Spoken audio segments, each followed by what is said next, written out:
Good afternoon to all of you. तो जो हमारा लास्ट लेक्चर था उसमें okay we saw the concept of Faraday's law, और फैराडेज लॉ के दो स्टेटमेंट देखे।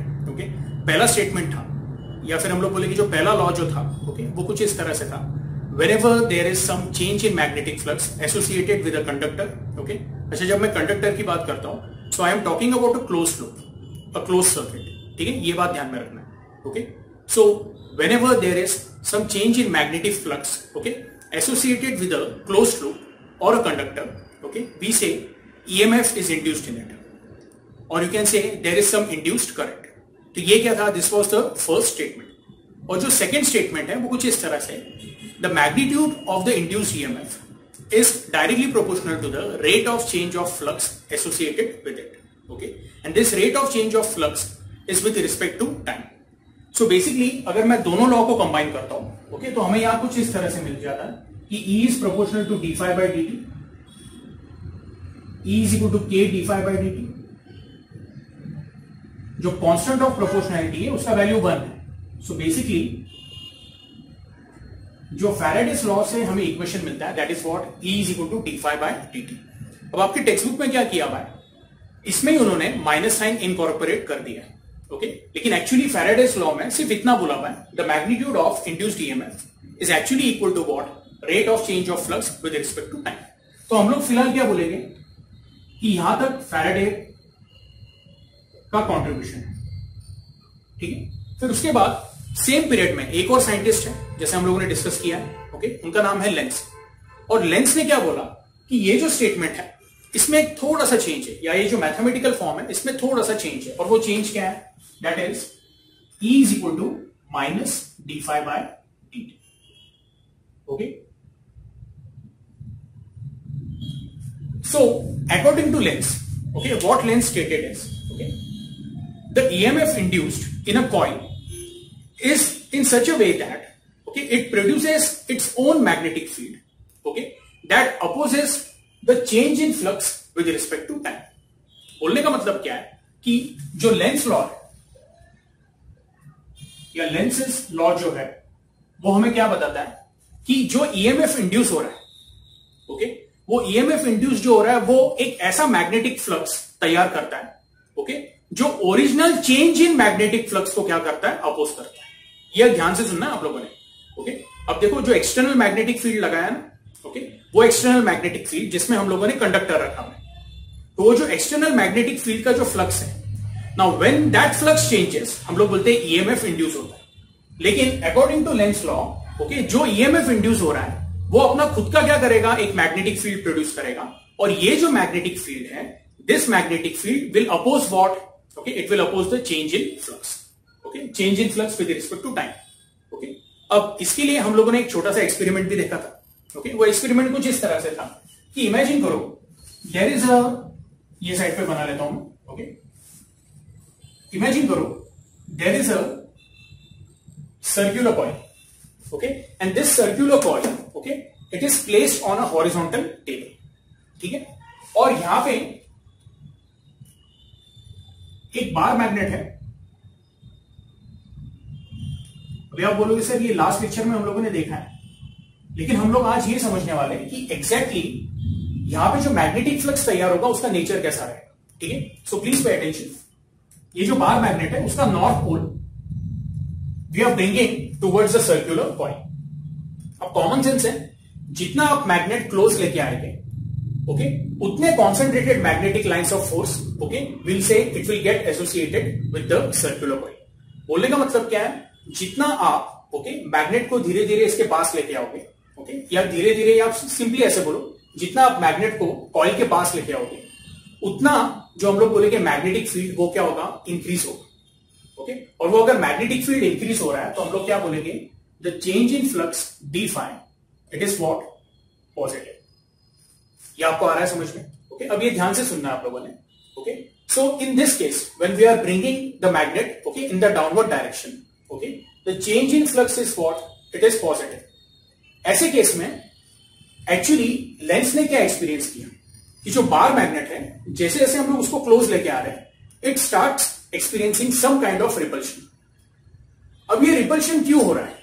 ओके, ये रिपल्शन इसलिए हो रहा है, तो इसके पीछे लॉजिकल आंसर ये है कि जो सर्क्यूलर कॉइल है उसका जो अपर साइड है it starts behaving as what north pole. Okay yes, और ये जो सर्क्यूलर कॉइल है इसका अपर साइड अगर नॉर्थ पोल बिहेव कर रहा है, so by right hand rule हम लोग क्या बोलेंगे कि यहां पे जो करंट फ्लो हो रहा है वो कौन से डायरेक्शन में रहेगा, it will be in anti clockwise और you can say counter clockwise direction. Because जब करंट एंटी क्लॉकवाइज डायरेक्शन में, so by right hand rule magnetic field is given by what thumb, यानी जो यहां पे मैग्नेटिक फ्लक्स प्रोड्यूस होगा उसका direction कुछ इस तरह से होगा। ओके, सो वील से कि अगर आप इसको ऊपर से देखते हो तो आपको वेक्टर का क्या दिखेगा, टिप दिखेगा, and hence we say the upper side is going to act as north pole, this north pole will repel the original bar magnet. Okay, ये आपको आ रहा है समझ में। So we say when the flux is positive, okay, या change in flux is positive, okay, it experiences opposition from the induced current. अब induced current है क्या, that is magnetic field produced by it. ये बहुत ही important है, ये आगे आपके टेक्स्ट बुक में एक अलग से पार्ट है उसमें दिया हुआ है। ओके, तो मैं वो पार्ट और ये पार्ट कंबाइन करके एक साथ आपको सिखा रहा हूं, ठीक है। यस, इस पे अच्छे से ध्यान देना आप लोगों ने। अच्छा, अभी बहुत बच्चों को ये क्वेश्चन आता है कि सर एग्जैक्टली यहां पे जो फ्लक्स तैयार होगा उसके मैग्नेटिक लाइंस ऑफ फोर्स कैसे रहते हैं। ओके, तो यहां पे मैं एक टॉपिक और लिख देता हूं, nature of lines of force. Okay, अब ये nature of lines of force में हम लोग देखेंगे कि यहां पे जो मैग्नेटिक फ्लक्स तैयार होने वाला है, ओके, उसका नेचर कैसा रहने वाला है। एकदम सिंपल है, ये कॉइल को थोड़ा मैं बड़ा बना देता हूं लाइक दिस। ओके, जो करंट फ्लो हो रहा है वो कैसा हो रहा है, it is in counter clockwise direction और you can say anti clockwise direction. ठीक है, अब देखो मैं चाहता हूं कि इसको आप थोड़ा सा इमेजिन करो। ओके, तो ये कॉइल हमारी ऐसी है और इसमें से करंट ऐसा फ्लो हो रहा है। जब करंट ये पॉइंट पे पहुंचता है, लेट अस से ये जो पॉइंट है इसको मैं P बोल देता हूं और ये पॉइंट को मैं Q बोल देता हूं। Now these two points they are diametrically opposite point. Okay, आप लोगों ने अच्छे से ध्यान देना है। ओके, देखो ये कॉइल है, इसमें से करंट इस तरह से फ्लो हो रहा है। जब करंट पॉइंट P की तरफ आता है, ओके, और जब वो यहां से आगे से टर्न लेने ही वाला है, वो पॉइंट पे हम लोग बोलेंगे अगर मैं करंट का डायरेक्शन देखूं, so it is tangential and that tangent is coming towards you. और जब ये पॉइंट Q की तरफ जाता है, ओके, लाइक दिस, तो वो टाइम पे हम लोग बोलेंगे जो करंट का डायरेक्शन रहेगा, again it will be tangential but it will be inside the plane of the board. यानी पॉइंट P पे आपके तरफ रहेगा एंड पॉइंट Q की तरफ करंट का डायरेक्शन कैसा रहने वाला है, inside the plane of the board. तो पॉइंट Q पे करंट का डायरेक्शन ऐसा रहेगा अंदर की तरफ, एंड पॉइंट P की तरफ या पॉइंट P पे वो कैसा रहेगा, बाहर की तरफ रहेगा। ये आपको आ रहा है समझ में। तो ऐसा इमेजिन करते हैं, ये जो छोटा सा पार्ट है, okay, this small part is acting as a straight conductor. Okay, और हम लोग को पता है कि if there is a straight conductor which is carrying current I, okay, तो बाय राइट हैंड रूल हम लोग बोलेंगे if thumb indicates the direction of the current, the curved fingers will indicate what, direction of the magnetic field. तो अभी current आपके तरफ आ रहा है, ओके, तो थंब भी आपकी तरफ रहेगा राइट हैंड का, तो मैग्नेटिक फील्ड जो यहां पे प्रोड्यूस होगा, मैग्नेटिक लाइंस ऑफ फोर्स, वो कैसे रहेंगे, it will be like this.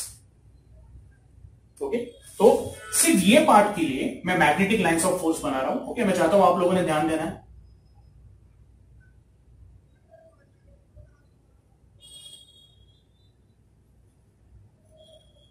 ये दिख रहा है आपको, सिर्फ इतना ये छोटा सा टुकड़ा आप इमेजिन करो कंडक्टर का, उसका जो मैग्नेटिक लाइंस ऑफ फोर्स है वो ऐसे फॉर्म हो। ठीक है, यस, और अगर मैं ये डायरेक्शन बताऊं मैग्नेटिक लाइंस ऑफ फोर्स के, तो ये ऐसे ऊपर की तरफ रहेंगे। ये आपको क्लियर है? ठीक है, लाइक दिस। अब सिमिलरली मैं पॉइंट Q के लिए क्या कर रहा हूं, पॉइंट Q के लिए again I am applying right hand rule. Point Q पे करंट कैसे जा रहा है, ये जो स्मॉल एलिमेंट है उसमें अंदर की तरफ जा रहा है, तो by right hand rule, okay, यहां पे जो मैग्नेटिक लाइंस ऑफ फोर्स होगी वो कुछ ऐसे होगी।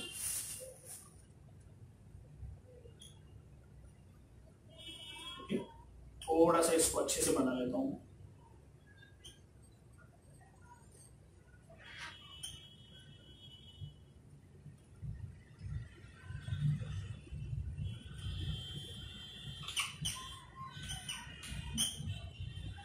आई होप आपको ये दिख रहा है।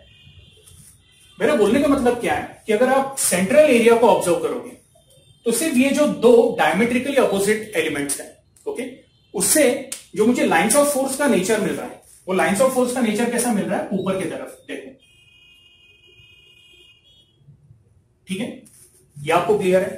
अब हम लोग क्या बोलेंगे, ऐसे सिर्फ दो एलिमेंट नहीं है, ऐसे हम लोग बोलेंगे for a ring there will be n number of diametrical okay pairs.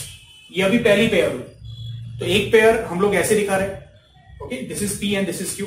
एक पेयर ऐसा रहेगा, एक पेयर ऐसा रहेगा, एक पेयर ऐसे रहेगा। तो ऐसे जितने भी पेयर्स हैं, ओके, हम लोग बोलेंगे उनका भी जो ओवरऑल इफेक्ट रहेगा, ओके, सेंट्रली हम लोग बोलेंगे जो लाइंस ऑफ फोर्स रहेंगे वो कैसे रहेंगे, it will be like this. और सबके सब lines of force, okay, central region में क्या हो जाते हैं, क्राउडेड हो जाते हैं, ओके। तो हम लोग बोलते हैं कि जो area bounded by the coil होता है पायर स्क्वायर, उसमें ये लाइंस ऑफ फोर्स क्या है, ओके, सबके सब कॉन्सेंट्रेटेड है और बाहर की तरफ आ रहे हैं, ओके। तो मैं एक और छोटा सा डायग्राम बना देता हूं यहां पे, ओके। तो हम लोग बोलते हैं area bounded by this horizontal circle, वो एरिया के अंदर मैक्सिमम लाइंस ऑफ फोर्स क्या है, सबके सब कॉन्सेंट्रेटेड है लाइक दिस, और ये सब ऊपर की तरफ है, okay. So we say the upper side is acting as what, north pole, ठीक है। हाँ, लेकिन उसका रिप्रेजेंटेशन हम लोग क्या करते हैं, we show it like this centrally. लेकिन ये बात आपको ध्यान में रखना है, nature of lines of force कैसे रहने वाले हैं, okay, it will be in the entire area, ये क्लियर है। So hence this entire area will have lines of force and these lines of force will oppose the motion of the magnet। ये clear है आप लोगों को, ठीक है, yes. अच्छा, अभी हम लोग क्या बोलते हैं कि सपोज हम लोग ये बार मैग्नेट जो है, ओके, ये बार मैग्नेट को ऊपर की तरफ लेके जाना चालू करते हैं। तो अभी हमारा जो कॉइल था वो हम लोगों ने इधर रखा था, अब बार मैग्नेट को नीचे तो लेके आ गए, उसको अभी रिपल्शन होने लगा। अब हम लोग क्या करते हैं, रिपल्शन हो रहा है ना, ठीक है, बार मैग्नेट को वापस ऊपर लेके जाना चालू करते हैं। जब बार मैग्नेट को ऊपर लेके जाना चालू करते हैं ना, तो original magnetic field which is associated with the bar magnet, उसका मैग्नीट्यूड क्या होने लगता है, कम होने लगता है। यह आपको आ रहा है समझ में, ये ने अब ये वाला जो केस था, तो उसमें हम लोग क्या बोल रहे थे, okay, bar magnet is brought closer to, you can say loop. ये हुआ आपका केस 1। सेकेंड केस जो है वो मैं यहां पे नीचे लिखता हूं, बार मैग्नेट इज टेकन अवे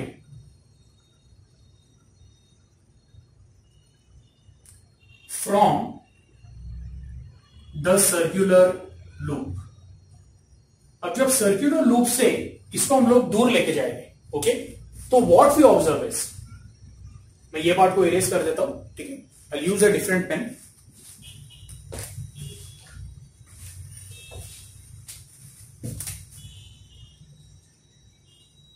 अब जब आप इसको ऊपर की तरफ लेके जा रहे हो, ऐसे केस में हम लोग बोलेंगे जो डी फाई रहेगा हमारा, चेंज इन फ्लक्स, वो हो जाता है नेगेटिव। और जब डी फाई नेगेटिव होता है, ध्यान से सुनना आप लोगों ने, okay, when d phi is negative, okay, ऐसे केस में सडनली आप देखते हो, और ये बात ध्यान में रखना है, ओके, ये प्रोसेस कब होता है कि जब आप इसको ऊपर लेके जा रहे हो, ओके, ऐसे ऊपर जाके रख दिया तब नहीं, during the process when you are taking it away, वो टाइम इंटरवल में, okay, we experience attraction. We experience attraction, इसका मतलब क्या, तो जो बार मैग्नेट है it experiences attraction, okay, by the magnetic field which is produced by the coil. इसका मतलब क्या है, now the upper side of the circular coil is acting as south pole. अगर वो साउथ पोल एक्ट हो रहा है, इसका मतलब पहले केस में जो करंट था it was in anti clockwise direction, अब जो करंट रहेगा that will be in clockwise direction. तो जो वेक्टर है मैग्नेटिक मूवमेंट का, जो वेक्टर है, ओके, मैग्नेटिक मोमेंट या आप ऐसा बोल सकते हो मैग्नेटिक फील्ड वेक्टर जो रहेगा वो भी नीचे की तरफ रहेगा। Okay, I hope you are getting this. तो ये साइड जो है it is going to act as south pole. ठीक है, आई होप ये क्लियर है। And this south pole again opposes what, the relative motion, it opposes the change in flux. देखो change in flux क्या हो सकता है, आइदर इंक्रीज इन फ्लक्स और डिक्रीज इन फ्लक्स। ओके, दोनों ही केस में हम लोग बोलेंगे जो ईएमएफ इंड्यूस होने वाला है, ओके, या जो करंट इंड्यूस होने वाला है वो ऐसा मैग्नेटिक फील्ड प्रोड्यूस करेगा which will oppose the change in flux. ठीक है, yes, so will say, so basically हम लोग बोल रहे हैं कि when d phi is negative, अब जब डी फाई इज नेगेटिव तो हम लोग क्या बोलते हैं, ये साउथ पोल बन जाता है। ओके, और ये साउथ पोल क्या करता है, ये नॉर्थ पोल को अट्रैक्ट करता है। ओके, तो अगेन अभी सेम केस हम लोग बोलने वाले हैं। यहां पे हम लोग क्या बोलेंगे, it experiences, okay, it experiences यानी क्या, तो जो ओरिजिनल बार मैग्नेट है it experiences attraction from the south pole produced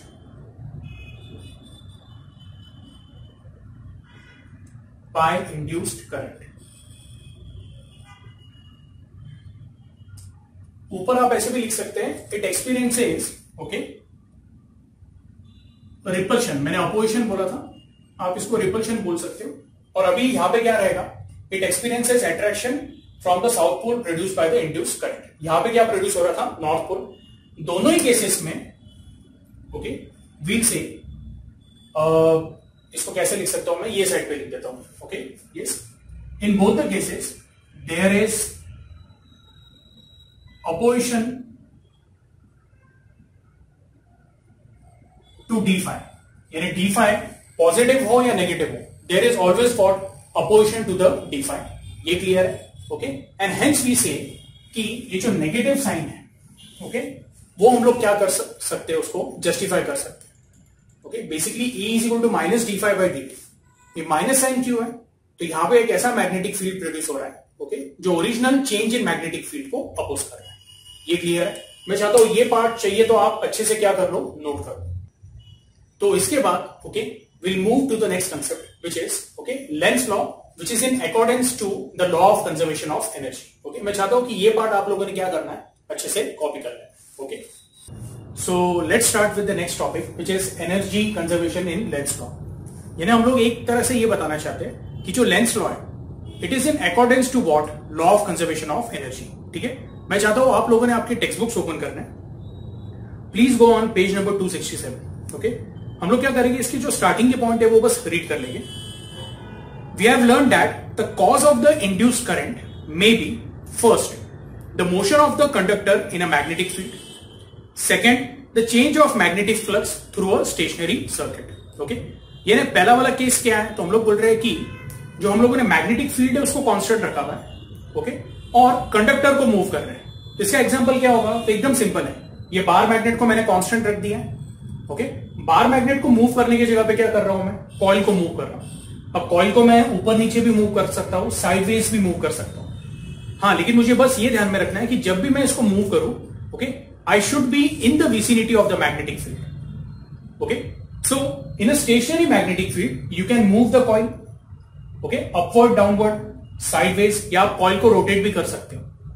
जब हम लोग बोलेंगे there will be any kind of relative motion between the coil and the magnet, okay, ऐसे केस में हम लोग क्या बोलेंगे, there will be some change in flux, and when there will be some change in flux हम लोग क्या बोलेंगे, EMF will be induced।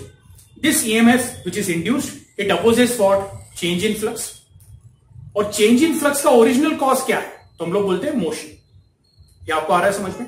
तो ये पूरे डिस्कशन का बॉटम लाइन क्या है कि जो हमारा पहला वाला केस है जहां पे हम लोग कंडक्टर को मूव कर रहे हैं, ओके, तो हम लोग बोलेंगे जो भी ईएमएफ इंड्यूस होगा, ओके, वो एक ऐसा फोर्स या एक ऐसा थ्रस्ट डेवलप करेगा which will oppose the motion of the conductor. ये आपको क्लियर है? ठीक है, तो यही उन्होंने एक्सप्लेन किया हुआ है, आप वो रीड कर सकते हो। अब मैं सेकंड केस की बात करता हूं। सेकेंड केस में हम लोग क्या बोल रहे हैं कि we are not moving the conductor, okay, instead there is some change of magnetic flux through stationary circuit. अभी आप पूछोगे change of magnetic flux through stationary circuit, तो ये अभी थोड़ी देर पहले हम लोगों ने देखा है कि हम लोगों ने जो सर्कुलर कॉइल है उसको टेबल पे रखा हुआ है, और बार मैग्नेट को ऊपर नीचे कर रहे हैं। अच्छा, जब बार मैग्नेट को नीचे लेके आ रहे हैं तो हम लोग क्या बोलते हैं कि जो फील्ड है, मैग्नेटिक लाइंस ऑफ फोर्स, वो बढ़ते जा रहे हैं या कॉन्सेंट्रेटेड हो गए। ओके, यानी more flux is now associated with the coil. और अगर आप बार मैग्नेट को दूर लेके जाते हो तो हम लोग बोलते हैं कि जो फ्लक्स है वो क्या हो जाता है, डिक्रीज हो जाता है। ठीक है। अब देखो, जो हमारा सेकंड केस है, तो हम लोग क्या बोलते हैं, in second case the current sets up a magnetic field of its own which within the area bounded by the circuit is opposite to the original magnetic field if this field is increasing. Okay, इसका मतलब क्या है वो मैं आपको बताता हूं। ये जो अभी स्टेटमेंट है ना, ओके, ये बहुत इंपॉर्टेंट है।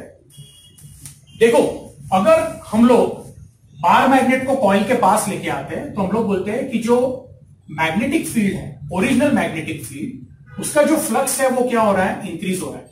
यानी चेंज इन फ्लक्स क्या है, we are saying it is positive. Okay, ऐसे केस में हम लोग बोल रहे हैं यहां पे क्या क्रिएट हो रहा है, नॉर्थ पोल क्रिएट हो रहा है। ओके, तो नॉर्थ पोल अगर क्रिएट हो रहा है ऊपर के साइड पे, तो अब ये नॉर्थ पोल क्यों क्रिएट हो रहा है, तो पहली बात, जब हम लोग बार मैग्नेट को नीचे की तरफ लेके आते हैं, तो ये पहले डिस्कस किया मैंने कि कॉइल के अंदर करंट कैसा फ्लो होने वाला है, it is in anti clockwise direction. तो नॉर्थ पोल ऊपर की तरफ तैयार हो रहा है, बराबर है, और उसके मैग्नेटिक लाइंस ऑफ फोर्स ऐसे रहेंगे। अब इसके मैग्नेटिक लाइंस ऑफ फोर्स ऐसे है, मैं बोलूंगा कि जो ओरिजिनल बार मैग्नेट है उसके भी लाइंस ऑफ फोर्स कैसे रहेंगे, so they will start from north and they will end at south. मेरा बोलने का मतलब क्या है कि जो बार मैग्नेट है उसके भी जो लाइंस ऑफ फोर्स रहेंगे, इसको थोड़ा सा मैं अच्छे से बना देता हूं या दूसरा कलर यूज करता हूं मैं।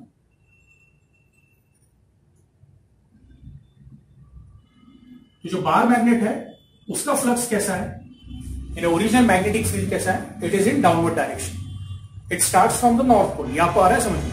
तो अब ये जो दोनों फील्ड है वो एक दूसरे को कैसे कर रहे हैं, अपोज कर रहे हैं। तो बोलने का मतलब क्या है, when the d phi is positive. Okay, ऐसे केस में हम लोग बोलेंगे, ओके, जो आपके टेक्स्ट बुक में दिया हुआ है, please see, it is opposite to the original magnetic field if this field is increasing. यानी अगर ओरिजिनल मैग्नेटिक फील्ड इंक्रीज हो रहा है, if d phi is positive, तो जो नया मैग्नेटिक फील्ड रहेगा it will be opposite to the original magnetic field. ये आपको आया समझ में, ठीक है, यस। तो ये आपको एग्जाम में पूछा जा सकता है, ठीक है। सेकेंड, हम लोग बोल रहे हैं it will be in the same direction as the original field if the field is decreasing. अब if the field is decreasing यानी कैसे रहेगा, तो ये डायग्राम भी हम लोगों ने देखा है कि let us say this is, we are going to say जो बार मैग्नेट है, this is your north pole and this is your south pole, ठीक है। बार मैग्नेट को आप ऊपर की तरफ लेके जा रहे हैं। अब जो करंट यहां पे तैयार होगा वो कैसा रहेगा, it will B, okay, it will be in clockwise direction. तो हम लोग बोलेंगे कि जो ऊपर की साइड है it will act as what, south pole, और नीचे की जो साइड है it will act as what, north pole. तो हम लोग बोलेंगे इसका जो लाइंस ऑफ फोर्स रहेंगे वो नीचे की तरफ रहेगी। और जब आप बार मैग्नेट को ऊपर की तरफ लेके जाते हैं तो ऐसे केस में हम लोग बोलेंगे डी फाई क्या हो रहा है, original magnetic field is decreasing. तो वही हम लोग बता रहे हैं, when the original magnetic field decreases, okay, original magnetic field के लाइंस ऑफ फोर्स और जो नया मैग्नेटिक फील्ड तैयार हो रहा है, ओके, दोनों के डायरेक्शन क्या रहेंगे, it will B same. I hope आपको ये पॉइंट समझा है, ठीक है, यस। एनीवे, तो वही आपको यहां पे दिया हुआ है, thus it is the change in flux through the circuit, not the flux itself, which is opposed by the induced current. Okay, yes. यानी यहां पे बॉटम लाइन क्या है कि जो इंड्यूस करंट है वो इंड्यूस करंट से जो मैग्नेटिक फील्ड तैयार हो रहा है, ओके, वो किसको अपोज करता है, चेंज इन फ्लक्स को अपोज करता है, ठीक है। अब हम लोग बोलते हैं कि अगर मैं फैराडेस लॉ सपोज एज्यूम करता हूं, we say E is equal to what, d phi by d t, suppose ऐसा एज्यूम कर रहा हूं, ओके, यस। और पहला वाला केस ले लेते हैं, ओके। पहले वाले केस में मैं बोल रहा हूं I am applying the raw form of Faraday's law, okay, please pay attention, this is our coil, okay. Bar magnet को हम लोग नीचे की तरफ लेके आ रहे हैं, एंड लेट अस से मैं बोलता हूं if E is equal to plus d∅dt, तो ऐसे केस में ओके मैं बोलूंगा यहां पे जो ईएमएफ इंड्यूस होगा, देखो अभी साइन कन्वेंशन ऐसा है कि if EMF is considered as positive, okay इसका मतलब करंट कैसा रहना चाहिए, it should be in clockwise direction. When the current flows in the clockwise direction we consider EMF as what, positive. Assume करते हैं अगर ईएमएफ पॉजिटिव है तो वो केस में हम लोग बोलेंगे कि यहां पे जब पावर मैग्नेट को नीचे लेके आ रहा है तो करंट जो फ्लो हो रहा है वो क्या हो रहा है, क्लॉकवाइज. अब करंट अगर क्लॉकवाइज फ्लो हो रहा है ओके तो ऊपर की तरफ क्या जनरेट होगा, ओके ऊपर की तरफ साउथ पोल जनरेट होगा. लॉजिकल है ना, क्योंकि सी थंब कहां पे है, नीचे की तरफ है, तो नीचे की जो साइड रहेगी वो नॉर्थ पोल रहेगी. अब ध्यान से सुनना है आप लोगों ने ओके कि कॉइल को आप नीचे लेके आ रहे हो और सपोज ऐसा होता है कि सपोज हम लोग बोलते हैं फैराडेज लॉ इज परफेक्ट, तो हम लोग बोलेंगे ऊपर की तरफ क्या डेवलप हो जाएगा, साउथ पोल. अब ये साउथ पोल क्या करेगा, ये नॉर्थ पोल को क्या करेगा, पावर मैग्नेट के नॉर्थ पोल को अट्रैक्ट करेगा. अब ये जब अट्रैक्ट करेगा तो हम लोग बोलेंगे कि जो रिलेटिव मोशन है वो और इंक्रीज हो जाएगा. ओके सो वील से जो चेंज इन फ्लक्स है ओके उसको क्या हो जाएगा, और बूस्ट मिल जाएगा, यानी d∅ क्या होगा, इंक्रीज होगा. अब अगर d∅ और इंक्रीज हो रहा है तो हम लोग बोलेंगे if d∅ is increasing EMF is also increasing. अगर ईएमएफ इंक्रीज होगा तो साउथ पोल क्या हो जाएगा, और स्ट्रांग हो जाएगा. एकदम सिंपल लॉजिक है कि जो इंड्यूस करंट है अगर वो बढ़ते जा रहा है तो साउथ पोल क्या होगा, साउथ पोल और स्ट्रांग हो जाएगा. साउथ पोल और स्ट्रांग होगा तो नॉर्थ पोल को और खींचेगा. ओके इसका मतलब क्या है, ये एक तरह से चेन इफेक्ट हो जाएगा, और ये चेन इफेक्ट होने के कारण d∅dt कंटिन्यूसली बढ़ते जाएगा और E का भी वैल्यू क्या होते जाएगा, बढ़ते जाएगा. यानी यहां पे जो इंड्यूस करंट है उसका वैल्यू कंटिन्यूसली क्या होते जाएगा, इंक्रीज होते जाएगा. Okay so I will say in such case I will keep on increasing. Okay, I is what, induced current will keep on increasing. और अगर करंट इंक्रीज हो रहा है तो हम लोगों ने ये सीखा हुआ है in any conductor there is some resistance okay and when current flows through it it produces what, heat. This is called as Joule's law of heating effect. Okay तो अगर इंड्यूस करंट इंक्रीज होते जा रहा है तो हम लोग बोलेंगे यस हीट भी क्या होते जाएगी, प्रोड्यूस होते जाएगी. और हम लोग बोलेंगे this will be a continuous process and continuously non stop heat produce होते ही जाएगी. Okay and there will be infinite amount of heat that is produced. तो अगर कंटिन्यूसली हीट प्रोड्यूस होते जा रही है ओके हीट क्या है, तो it is a form of energy. तो हम लोगों ने इनडायरेक्टली एक ऐसा सिस्टम तैयार कर लिया है okay which is continuously producing energy okay may be in the form of heat. Okay yes but वो कंटिन्यूसली एनर्जी प्रोड्यूस करते जा रहा है ओके विदाउट एनी इनपुट. बहुत ज्यादा इनपुट नहीं दिया हम लोगों ने क्या किया, सिंपली बार मैग्नेट को ओके कॉइल के पास लेके आए और लेंस लॉ अगर हम लोगों ने एकदम सही पकड़ा कि E is equal to what, it is equal to plus d∅dt, तो यहां पे एक ऐसा सिस्टम तैयार हो गया है जो नॉन स्टॉप आपको क्या कर रहा है, एनर्जी दे रहा है in the form of heat. और ऐसे सिस्टम को हम लोग बोलते हैं परपेचुअल मोशन मशीन. ओके और हम लोग बोलते हैं परपेचुअल मोशन मशीन क्या है, तो it is a hypothetical concept. Basically perpetual motion machine एक ऐसी मशीन है जिसको थोड़ा सा इनपुट दे दिया और फिर वो कंटिन्यूसली आउटपुट जनरेट करते जा रही है, infinite cycles of output. Okay yes तो ऐसी कोई भी मशीन बनाना क्या है, हम लोग बोलते हैं इट इज इम्पॉसिबल. ओके तो हम लोग बोलते हैं ना, ज्योमेट्री में हम लोगों ने सीखा हुआ है मेथड ऑफ कॉन्ट्राडिक्शन. ओके तो यदि अगर हम लोग ये केस सही पकड़ते हैं ओके तो हम लोग क्या तैयार कर रहे हैं, ओके परपेचुअल मोशन मशीन तैयार कर रहे हैं जहां पे हमें infinite amount of heat energy मिल रहा है. ओके इसलिए हम लोग बोलते हैं कि ये एक्चुअली पॉसिबल नहीं है according to law of conservation of energy. तो फिर अगर ये सही नहीं है, E is equal to d∅dt, okay, if it is technically, okay, it is wrong. तो फिर सही क्या होना चाहिए, E is equal to minus d∅ dt. अब ऐसे केस में अगर मैं पकड़ता हूं कि if E is equal to minus d∅ dt, इसका मतलब जो EMF है वो जो प्रोड्यूस हो रहा है उसका नेचर क्या है, नेगेटिव. अगर वो नेगेटिव है तो हम लोग बोलेंगे अगर जब मैं बार मैग्नेट को नीचे की तरफ लेके आ रहा हूं तो करंट क्लॉकवाइज नहीं फ्लो होगा. करंट कैसा फ्लो होगा, current will flow in anti clockwise direction, और यहां पे जो ऊपर की तरफ प्रोड्यूस होगा that will be north pole, नीचे की तरफ जो प्रोड्यूस होगा that will be south pole. ये हम लोगों ने पहले भी क्या किया हुआ है, डिस्कस किया हुआ है, ठीक है। यस, हेंस वी से कि जो लेंस लॉ है वो क्या है, 100% सही है, okay, and it is in accordance with what, okay, you can से law of conservation of energy, okay. Yes, अब ये पार्ट जो हम लोग क्या करेंगे, एक बार टेक्स्ट बुक में भी देख लेंगे, okay.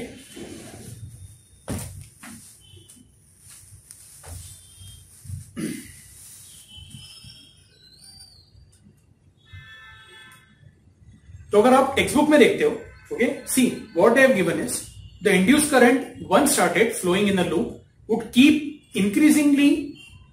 would keep increasing indefinitely, producing joule heating at no extra cost, and thus will be a self-sustaining perpetual motion machine. This will violate what? Law of conservation of energy. आपको आया समझ में? इसलिए E equal to d phi by dt जो है, okay, उसको 100% सही मानना क्या है, गलत है, okay. Definitely we can say magnitude of EMF induced is equal to d phi by dt, okay, but real में जो इक्वेशन है वो पूरी तरह सही क्या है, E is equal to what, minus d phi by dt। I hope आपको ये समझ में आया है, ठीक है। यस, इसके बाद एक कंसेप्ट है जिसको हम लोग बोलते हैं Lenz law and Faraday's law, okay. तो जो हमारा अभी नेक्स्ट कंसेप्ट है that is Lenz law incorporated in Faraday's law. अब बेसिकली यहां पे हम लोग क्या करने वाले हैं, okay, so somehow again we are trying to show that, okay, कि E is actually equal to what, minus d phi by dt। ये बहुत इंपॉर्टेंट नहीं है, लेकिन ये एक तरीका है समझने के लिए कि जो लेंस लॉ है वो क्या है, इट इज 100% राइट, ओके। और फैराडेज लॉ को किस तरह से हम लोग एडजस्ट कर रहे हैं विद लेंस लॉ, बहुत ही सिंपल है। सबसे पहले हम लोग एक कॉइल कंसीडर करेंगे, ओके, और हम लोग क्या बोल रहे हैं कि एक बार मैग्नेट है, वो बार मैग्नेट का जो नॉर्थ पोल है we are bringing towards the coil. तो ऐसे केस में हम लोग बोलेंगे जो मैग्नेटिक फील्ड रहेगा बार मैग्नेट का, उसका डायरेक्शन कैसा रहने वाला है, it is going to be in the downward direction, okay. अब हम लोग क्या एज्यूम करेंगे, let A be the area of the coil pi r square, और यहां पे हम लोग एक एरिया वेक्टर ड्रॉ करेंगे। Now what exactly is a area vector, तो अगर एक सर्कल है, वो सर्कल को through its centre we draw a vector which will come out in the plane of the board. यानी इस तरह से बाहर की तरफ आ रहा है। तो अगर मैं एक हॉरिजॉन्टल कॉइल कंसीडर करता हूं, ओके, तो यहां पे जो मैं एरिया वेक्टर बनाऊंगा थ्रू सेंटर,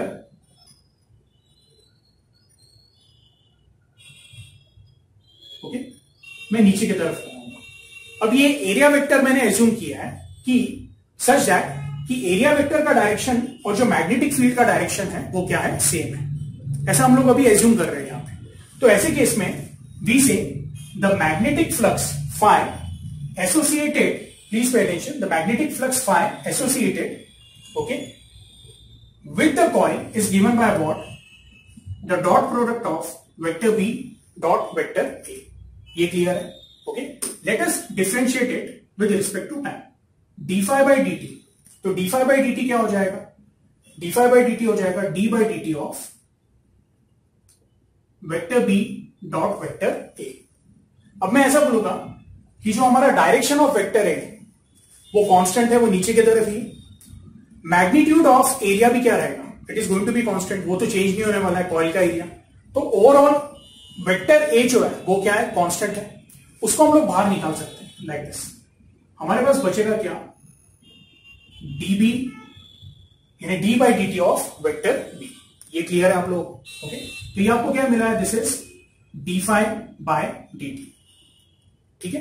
अब इसको थोड़ा हम लोग क्या करेंगे, ओके, डिटेल में समझेंगे कैसे। देखो मैं एज्यूम कर रहा हूं कि जो हमारा एरिया वेक्टर है इट इज व्हाट, पॉजिटिव, भले ही नीचे के डायरेक्शन में, लेकिन मैं बोलता हूं, ओके, जैसे टेक्स्ट बुक में दिया हुआ है, ओके। हम लोग क्या बोल रहे हैं, यदि मैग्नेटिक फील्ड का डायरेक्शन और एरिया वेक्टर का डायरेक्शन सेम है तो हम लोग ऐसा एज्यूम कर सकते हैं कि एरिया वेक्टर क्या है, positive. Again I am saying it is a assumption, okay. Yes, वरना बोलोगे सर साइन कन्वेंशन के हिसाब से ए क्या होना चाहिए, ए जो है वो नेगेटिव होना चाहिए। बट फिलहाल मैं क्या बोल रहा हूं, एज्यूम करते हैं कि since vector B and vector A are in the same direction, okay, उनके बीच में एंगल क्या रहेगा, 0, and we are assuming vector A क्या है, इट इज पॉजिटिव। या अगर आपको इसमें कंफ्यूजन है तो आप ऐसे बोल सकते हैं, मैग्नीट्यूड ऑफ वेक्टर ए क्या है, इट इज पॉजिटिव। और जब मैं dp बाई dt की बात कर रहा हूं तो एकदम सिंपल बात है, मैं जब बार मैग्नेट को कॉइल के पास लेके जाता हूं तो मैग्नेटिक फील्ड इंक्रीज होने लगता है, और जब मैग्नेटिक फील्ड इंक्रीज होता है तो ऐसे केस में मैं बोलता हूं ओके कि जो मैग्नेटिक इंडक्शन है उसका भी वैल्यू क्या होता है, बढ़ता है। यानी जब फाई इंक्रीज हो रहा है, यानी when d phi is positive, okay, तो हम लोग बोलते हैं मैग्नेटिक इंडक्शन क्या होता है, या मैग्नेटिक फील्ड क्या होते जाता है, स्ट्रॉन्गर होते जाता है। Okay, hence dp will be also what, positive, यानी change in magnetic induction is going to be what, positive. Hence we say this term dp by dt is also positive. तो हम लोग बोल रहे हैं ये भी पॉजिटिव है, ये भी पॉजिटिव है। Okay, by Faraday's law, okay, E is equal to what, d phi by dt. By Faraday's law E is equal to what, d phi by dt.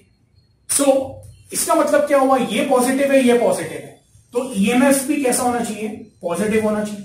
और अगर ईएमएफ पॉजिटिव है, okay, so according to the convention given in textbook कि जो induce current है वो induce current कैसा होना चाहिए, it should be in clockwise direction.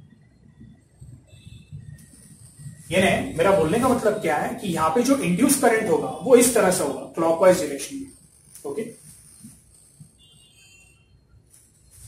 लेकिन आप क्या बोलोगे, सर अभी तो हम लोगों ने ये सीखा है कि जब बार मैग्नेट को पास में लेके आते हैं तो जो कॉइल है वो ऐसा बिहेव करेगा कि वो जो नॉर्थ पोल नीचे की तरफ आ रहा है उसको रिपेल करेगा। अब नॉर्थ पोल को अगर रिपेल करना है, ओके, तो ये साइड पे क्या बनना चाहिए, ऊपर की तरफ नॉर्थ पोल बनना चाहिए। और अभी बाय दिस लॉजिक, यानी बाय ओके फैराडेज लॉ, हम लोग बोलेंगे यहां पे करंट कैसा फ्लो हो रहा है, it is flowing in what, clockwise direction. तो बाय फैराडेज लॉ यहां पे क्या तैयार होना चाहिए, साउथ पोल तैयार होना चाहिए। But practically it is what, it is incorrect. Okay, yes, hence we say E is equal to d phi by dt, which is vector A into d by dt of vector B is partially incorrect. देखो ये सब same concept से आप बोलोगे वापस वापस वही आ रहा है, ओके, लेकिन ये आपकी टेक्स्ट बुक में दी है और इसके ऊपर आपको क्या है ना, क्वेश्चन आंसर पूछे जाएंगे, इसलिए हम लोग ये टॉपिक सेपरेटली कंसीडर कर रहे हैं। Okay, so this is partially incorrect. तो इसको 100% करेक्ट कैसे करेंगे हम लोग, तो हम लोग यहां पे ये बताएंगे कि एक्चुअल में रियल में जो करंट फ्लो हो रहा है वो कैसा हो रहा है, it is flowing in anti clockwise direction. Okay, तो रियल का कंडीशन क्या है, तो हम लोग बोलेंगे real condition is if the current flows in anti clockwise direction, EMF का नेचर क्या है, नेगेटिव। एंड इफ ईएमएफ का नेचर नेगेटिव है तो प्रॉपरली मैथमेटिकल इक्वेशन में जब हम लोग उसको दिखाएंगे, will show E is equal to what, E is going to be minus of, you can say magnitude of area vector into d by dt of B, or you can say E is equal to what, minus d phi by dt। Again क्या हो गया ये, तो एक तरह से हम लोगों ने प्रैक्टिकल कंडीशन से ये प्रूव किया कि जो फैराडेज लॉ है उसमें हमें नेगेटिव साइन चाहिए रहेगी, और जब नेगेटिव साइन हम लोग लगाते हैं और ये वैल्यू रीसब्स्टिट्यूट करते हैं as d phi by d t, what we get is E is equal to minus d phi by d t, that is Lenz law. तो इस तरह से हम लोगों ने ओके फैराडेज लॉ ही कंसिडर किया, लेकिन उसके अंदर क्या इंकॉर्पोरेट किया, लेंस लॉ इंकॉर्पोरेट किया। ये मैथमेटिकली किया हम लोगों ने, ठीक है। यस, मैं चाहता हूं इसको आप बार बार देखो, ओके। अगर आपको इसमें कुछ डाउट होगा ये पार्ट में, ओके, तो प्लीज मुझे क्या करना है, पूछना है, ठीक है। आई होप ये क्लियर है। और हाँ, जैसे मैंने आपको बोला एरिया वेक्टर, अगर आपको ये डाउट है कि सर एरिया वेक्टर पॉजिटिव कैसा है, तो फिलहाल ऐसे आप कंसीडर कर सकते हो, the magnitude of area vector is what, positive. Okay, ये क्लियर है। सो आज का जो लेक्चर है, ओके, वो हम लोग क्या करते हैं, यहाँ पे स्टॉप करते हैं। अगर आपको कुछ डाउट या क्वेरीज होगी, ओके, तो प्लीज मुझे क्या करना है, ग्रुप पे पूछना है, ठीक है।